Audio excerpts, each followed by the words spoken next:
I think we're always we're looking at what is the problems we're solving, and so we've got, before we even start building something, we'll first work out what is that underlying problem or series of problems that we're going to go after, and those are when I refer back to the value you're trying to bring. It's like you may have a series of problems. There might be, hey, I can't find products, or hey, I'm having trouble in the checkout process. And so those are little problems that you may have, but then there's multiple solutions to that problem.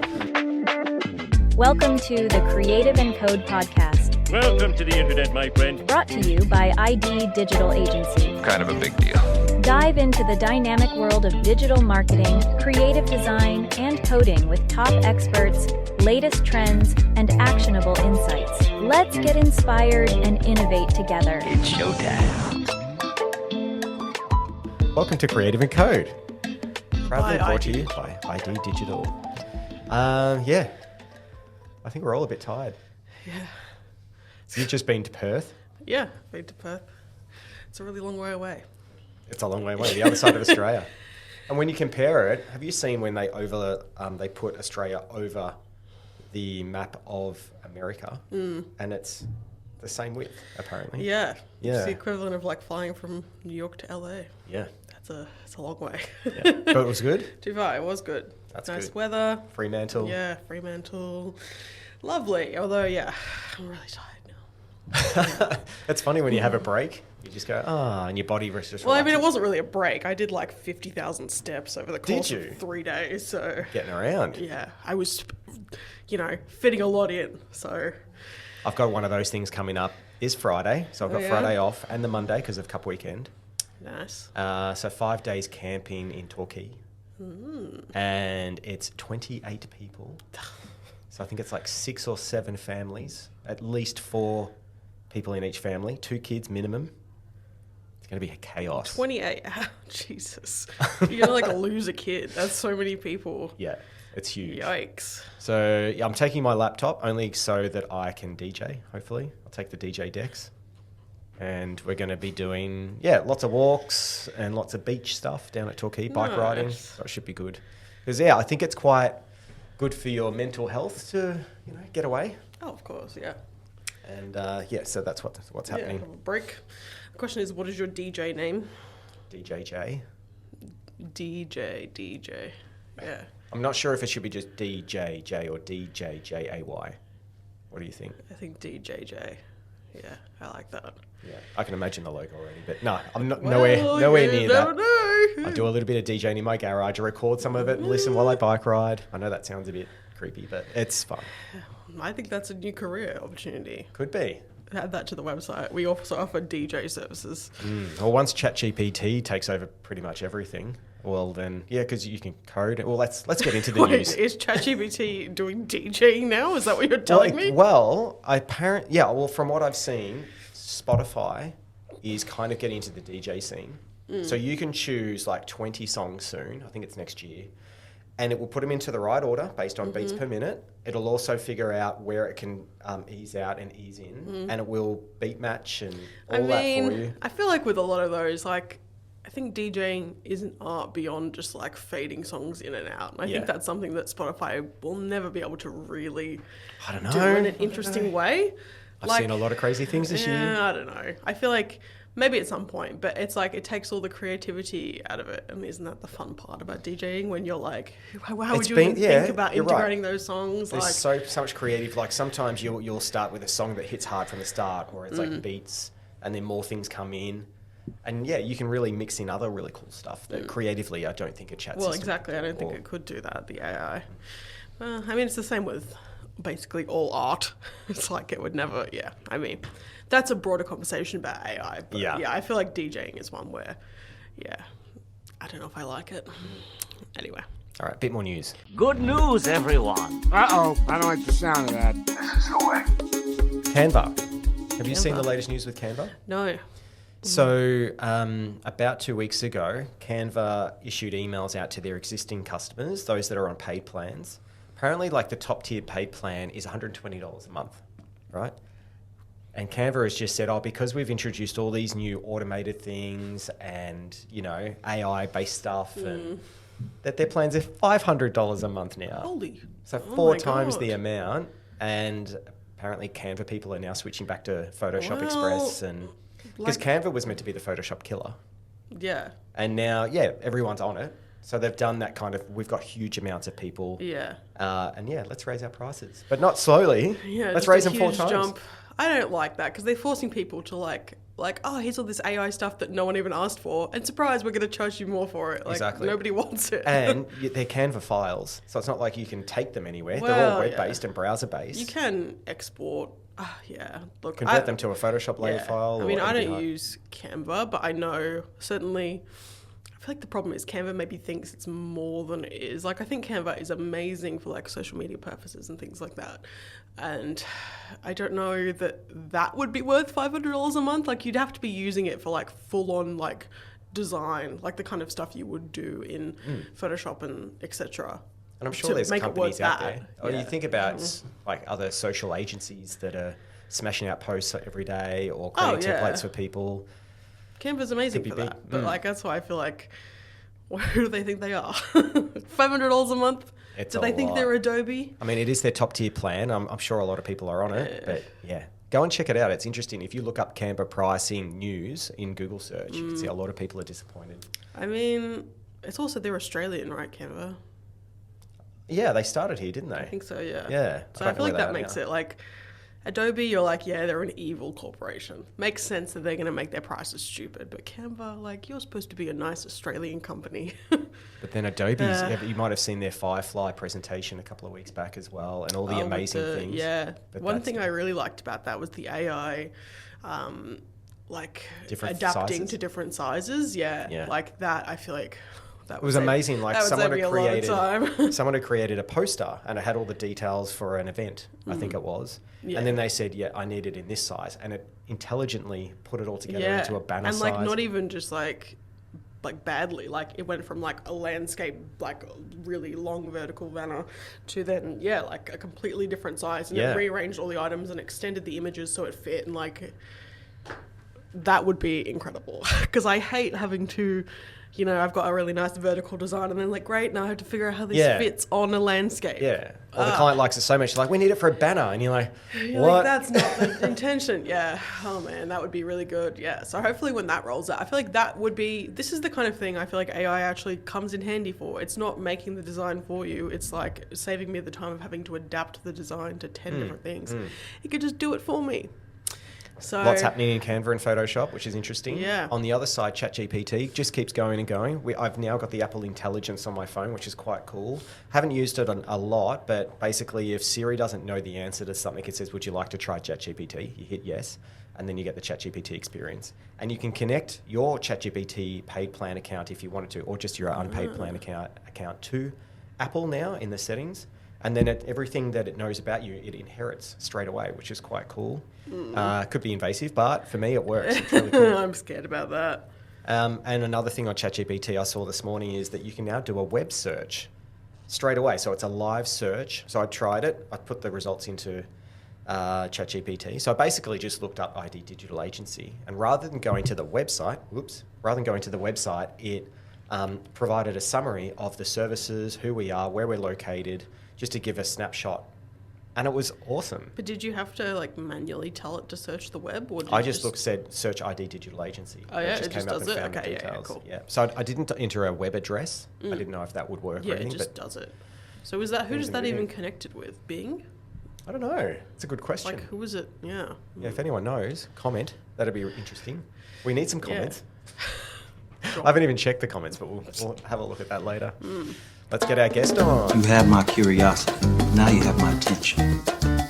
This is Jonathan Adam. Nice to see you, mate. And Hi, the first time that we met was your work experience. Yeah. It seems to... I actually can't keep track of how long that's been, because it's been a while. It has been. I guess for context, I first met Jay when I was doing work experience through uni. So at that time, I think I was an inspiring designer. You were so loud. Do you remember? Yeah, very loud. He's got a very loud projecting voice. Yeah. And I remember we were all just sitting there quietly while you came in. You're like, "Hey guys, what's going on?" And we're like, Yeah. "Whoa, this guy's got a Yeah, loud voice." big energy. Yeah, you imagine all these developers and designers just happily coding away and designing, and then you're like, "What are we doing for lunch?" And it was good. Yeah, it's what we needed, really. Yeah. So, how did you find out about us? Do you remember? And you were at Swinburne or something? Yeah, so I was at Swinburne, and I think at the time, though, I mean, most unis will ask you now to do like 6 months, industry placement. And yeah, I found out about you guys just through like Google searching at the time. So cool. You had good ranking, so I found you guys. Yeah, and I guess you suit what I was kind of looking for, and what I could learn from. Yeah. Do you remember what you were working on back then? I think back then I was studying a degree in multimedia, which at the time was various things. It was like web design, web development, all it in was one. animation, it That's was what I did video, too. it was photography, it was absolutely everything. And there was no specialization, which has kind of changed now. It's like you get people out of uni and they're like, no, I know exactly what I'm doing. Yeah. And they're just roaring to go. Whereas I think for us back in the day, it was kind of like, well, digital's a new thing. And so we want people who know digital but don't know which aspect of digital. So it's just do it all kind of thing. So, yeah. And the last person that we had on was our project manager, Flo. He was last week. And now, you've been working as a project manager for Reece and you've finished up there.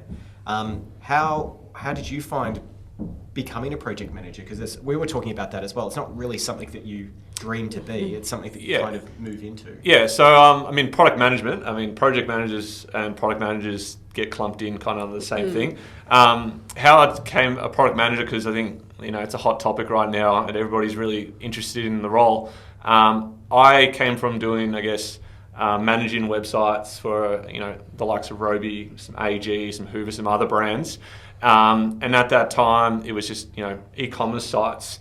But then I applied for this role in product management, and the best way to describe it was more organisations now are looking for somebody who has like the hat of the customer, the hat of technology, and the hat of the business on when you're like working with either agencies, or you're working with your designers, or you're working with your software engineers or your tech leads. So they're there to kind of bring it all together and to take, I guess, key people on the role as we go through the product development process. So it's up as a product manager, then you have a very good understanding of the product that you're marketing, basically. Yeah. I think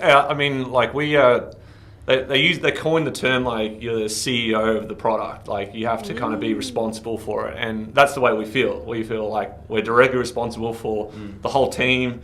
We're responsible for knowing our customers and knowing the value that's going to bring customers, knowing the value it's going to bring the business. I guess companies now are saying like, well, to run these product squads that could be like 10 people, 12 people in size, it's an expensive task. So they want someone they can, work with and understand, who's going to be like, hey, I'm going to take this squad and I'm going to deliver value. I think it's really, really beneficial path to go down. Do you find like talking to clients then as well? So obviously you are the client. Reece has been the client back then. Yeah.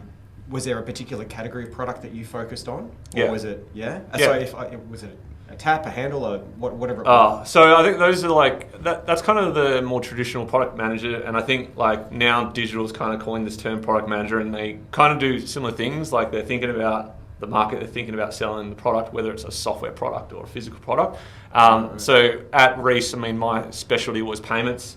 So I looked after the whole payment experience. And how does your digital product work with that payment experience, the process of payments? So it's like checkouts and account management and things like that. Yeah, and so I guess a lot of the startups will just start up with one product team, and that product team does everything. And then you'll see, organisations kind of evolve into more specialist areas. So in the likes of Reece, we had, we needed a team that was really dedicated to making it really easy to find the products and really easy to find the information for products. Then you had a team dedicated to, the checkout, the ordering, like how fast can we get you your product and how does it get shipped out? And, the last piece is kind of like keeping your account in check in. That's the payment side. So, and then you have like automated communications and things. That'd be another team doing that and follow up. And I think Reece is kind of a little bit unique in the sense of like we had our customer facing product being the digital team, and you also had an internal product. So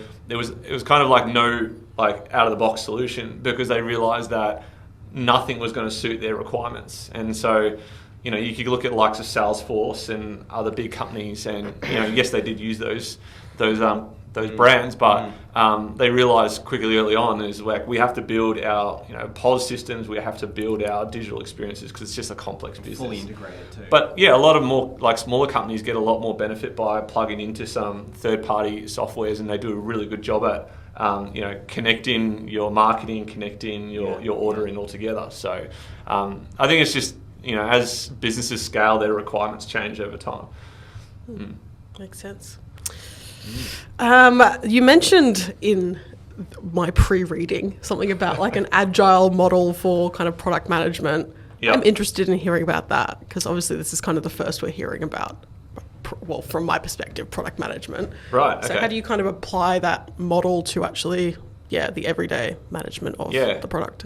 Yeah. So I guess, the basic way that agile works is, most product teams are going to be working in sprints of like 2 weeks or 1 week, whatever, and that's how most softwares will work. And it creates a really very clear understanding around what are we going to achieve after 2 weeks, and what does success look like after 2 weeks. So, when we start to apply what does agile mean to that, it means that, yes, in 2 weeks we have our goal, and we think we're going to be going after or building towards a end goal, but that can change.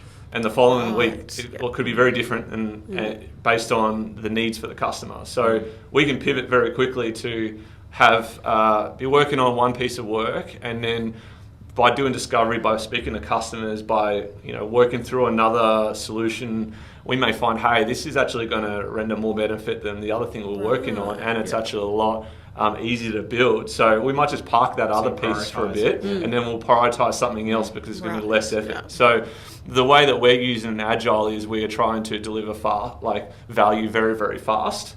And some pieces of work will take multiple sprints, but if you have that, we use the term low-hanging fruit. We've got that low-hanging fruit. We'll go for those things that are going to add value, more quickly.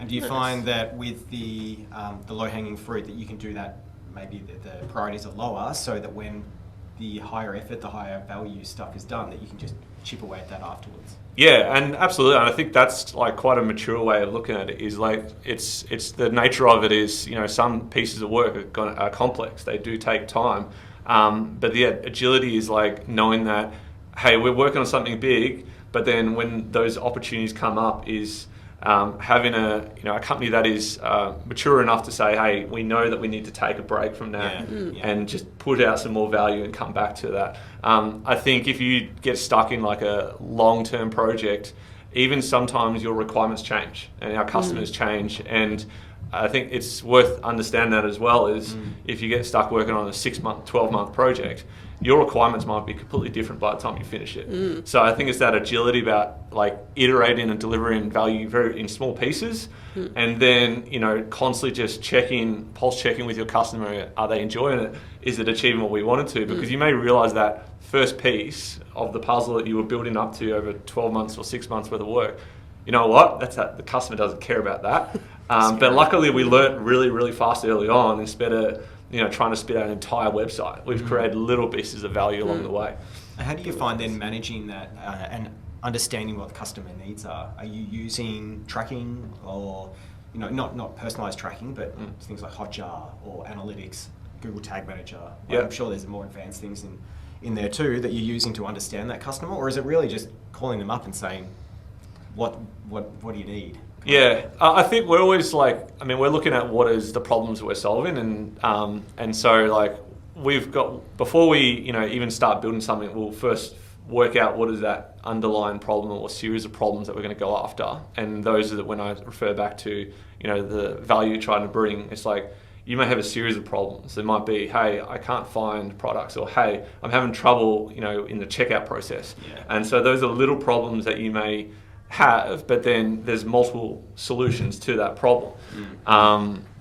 And so what we will do is, yes, in that early stages, we'll be speaking to customer, we'll be looking at data, we'll be looking at their behavior as they've worked through the website, mobile app, whatever it is.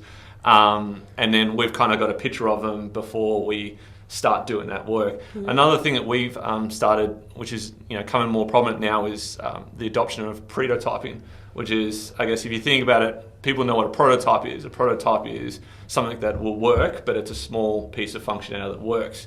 What a prototype is kind of like it gives the indication or intent of a customer they will actually use what you're going to build, but it's not the full build. It might only be 50% of it, 20% of it, in which case you might say, hey, like, you know, thank you for your interest in something we're going to be building.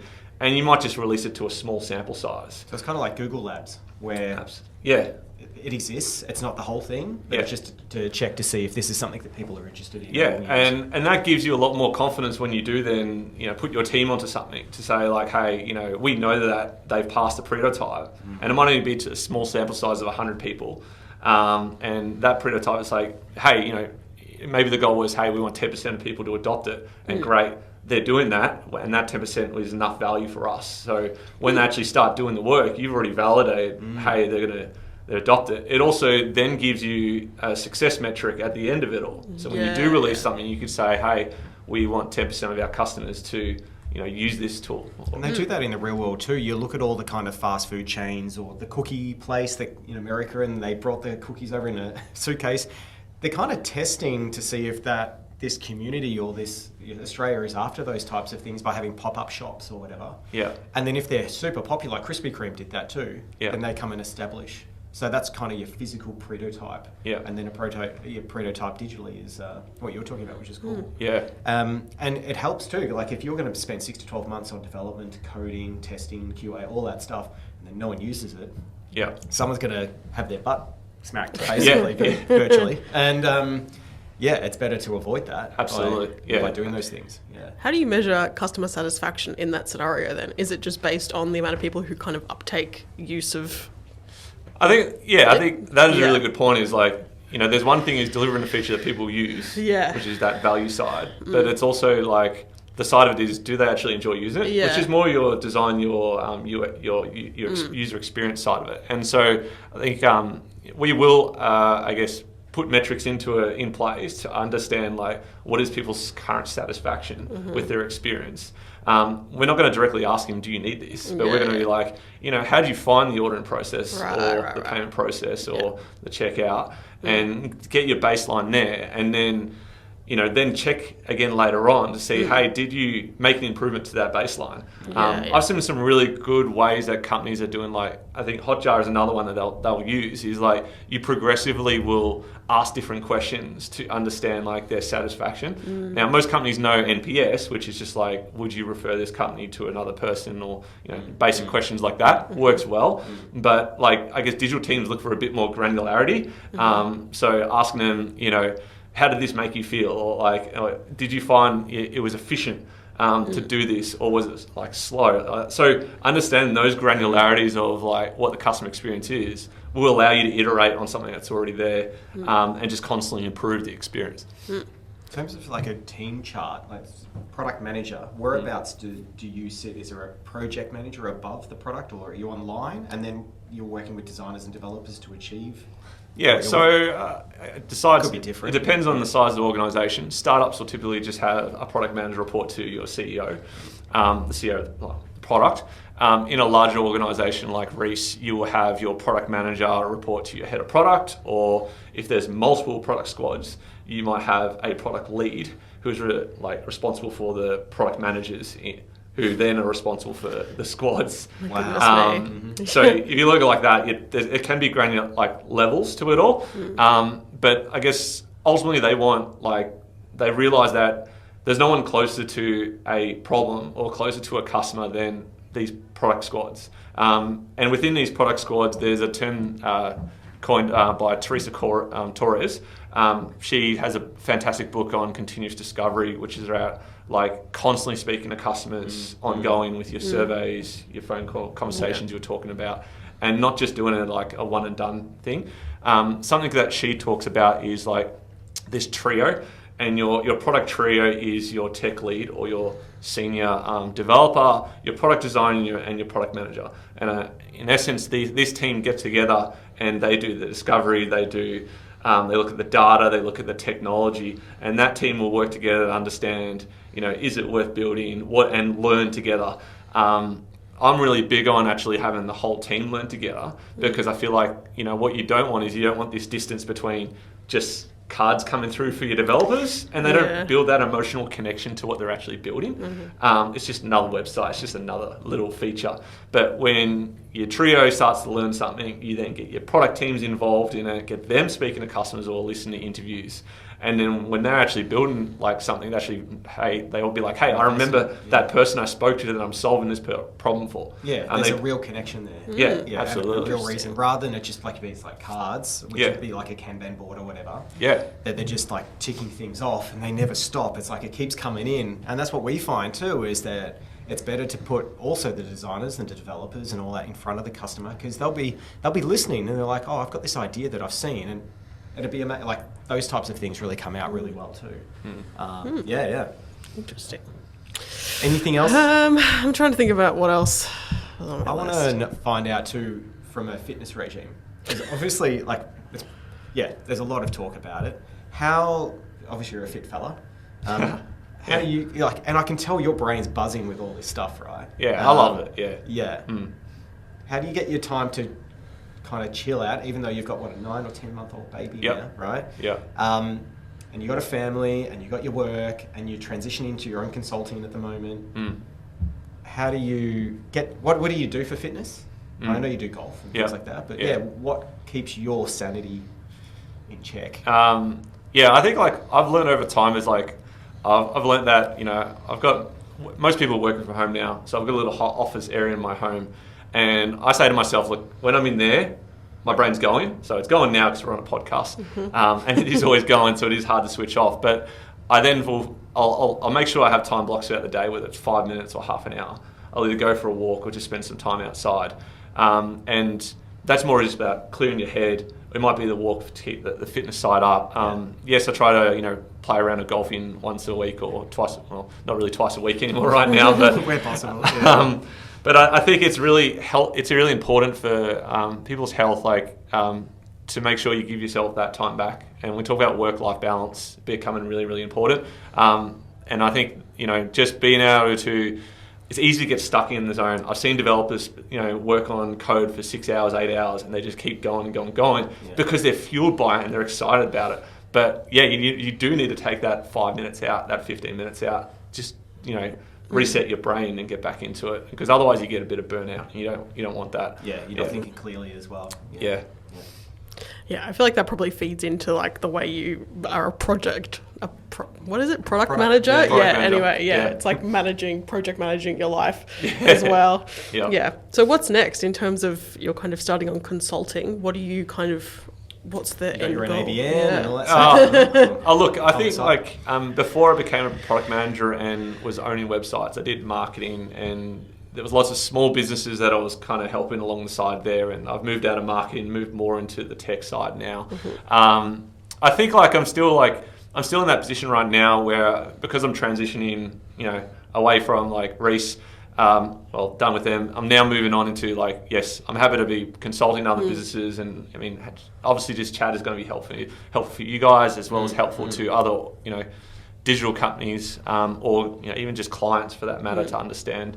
So I think happy to continue doing that along the side. I'm in that position where I actually really enjoy developing product managers, and that's kind of where I'm starting to move more into now, which I think is. So you might be more training of product managers. Yeah, I think so, and also I'm really interested in just setting up the right practice. Obviously, there's a lot going on. There's strategy side, which you guys do a lot of strategy in your business, and a lot of organizations just don't have the time, don't have the resources or the skills to be doing that. So understanding, why is strategy important? How does that then feed into your discovery around what type of questions you ask your customers? Who are your customers? Yeah. That's all driven from your strategy, and then even just moving into then how does that fuel into a product team? I think a lot of organizations will have these product teams, but they don't have it running really, really smoothly. Yeah. And yes, you've got a large team of people, you want to keep them going, but where I see product squads either fall down is because they have a lot of requirements coming in, and they don't know how to like stay true to just one thing. Yeah, or prioritize, or they get fixed on something and it's a problem and they can't get over it. And I think that's where I guess a lot of my experience comes in is like getting them humming really smoothly, building, I like to say the culture of the product team, to get them passionate about who the client is and who are the people we're making a difference for. So I think that's probably more where I'm going. If it lands on me, doing it for myself as my own business, there are some organisations out there that are just dedicated to doing this, also interested in that. But then I guess more large organisations, like the Reeces of the world are, have dedicated roles like this who are responsible for developing the product teams. So also open to that as well. So you're really at the moment developing your own product to become a product manager, trainer. Like there's a lot going on. There's a lot of products going on. Yeah. And have you given yourself like a timeline? Like you've gone, yep, this is what I'm going to focus on, or like starting my own business, or you might be thinking like if a job opportunity comes up, I'll take that if it's something that's really important for me. Yeah. Like really, you're lucky, I guess, because you've got now a bit of time where you can really figure it out.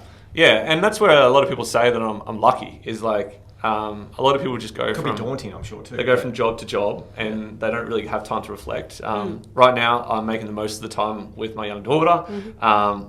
She's going to go on the childcare next year, so, back on the hunt. But I think, yes, right now it's beneficial for me to be able to reflect on what's important to me. Not only important around the work that I do, but important for the organisations I want to work for. Yeah.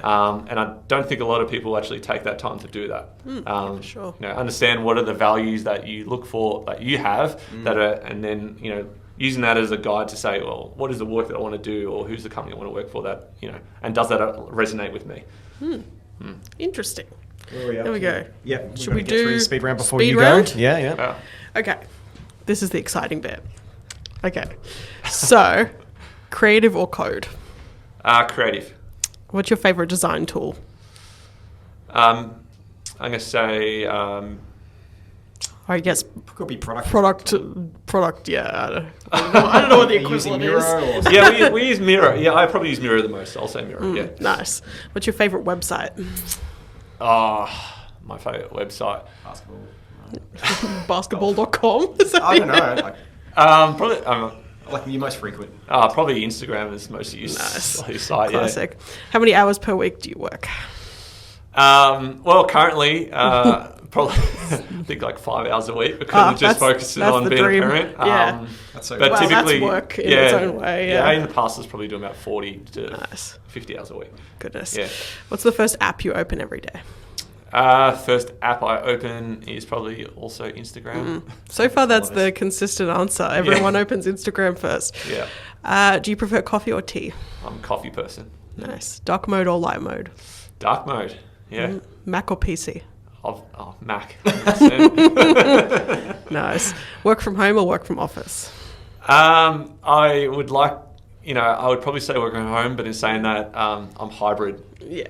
I love spending time with people, and I just get in my own head at home. Yeah, makes sense. I feel like as like the kind of role you have anyway, like if you're bringing people together, you kind of have to be a little bit, more hybrid focused. Yes, I'm going to be on the fence on that one. Yeah, makes sense. Cats or dogs? Dogs. Nice. What's your favourite font? Helvetica New. Great choice. Yeah. Nice. Design or spec? I'll go design. Nice. What's your favourite snack while working? I'm probably going to say muesli bars. Yeah. Nice. I think that's probably one of the healthier choices we've had in There's the been a few entire. of them. Yeah. Pineapple on pizza. Oh, no way. Oh, really? I can't- What? One of the only. I can't do that. Like it's like a dessert thing. Like I can't do it. No. The dessert thing, really? That's Yeah, crazy. pineapple's, it's sweet. It's a dessert. Like or it's a fruit. Like I wouldn't never have it on. It's a controversial opinion. I know. Yeah. Summer or winter? Summer. City or country? Oh, I'm probably going to go city. Yeah. Nice. Final question. Would you rather time travel into the past or into the future? The future. Yeah. How far into the future? There's a follow-up question. Probably 100 years in the future. And would you stay or would you come back? Not knowing what's out there, obviously. I'd probably come back. Yeah. Nice. That was awesome. That's I just it. had a Speed quick round. question on also, you might have seen with the Macs, that the new Macs are coming out, I think this week. They've got like a soft launch of the new versions that are coming out. Yeah. How often are you updating your tools, and how often do you think you should update? Because Macs, they can last a while, but I think from what we've seen, we're having to update our Macs every two and a bit years these days. They used to last a lot longer. Yeah, so my personal computer is clicking over 8 years now. I think for a professional computer, you probably want to be turned over every 4 years, 5 years. Yeah, totally. Yeah. And just back on another thing that you said, working from home, do you think it's really important to have that face-to-face interaction with obviously your colleagues, your leads? Do you see a better output with that, or do you find that there's enough tools these days, video conferencing, etc., to be able to do that? Yeah, I'm big on the FaceTime. I like seeing people's faces, and I'll say when you're on a call, it's great to see like all the everyone engaging, and you can actually see that. When you've got people not on camera, you don't know what they're doing.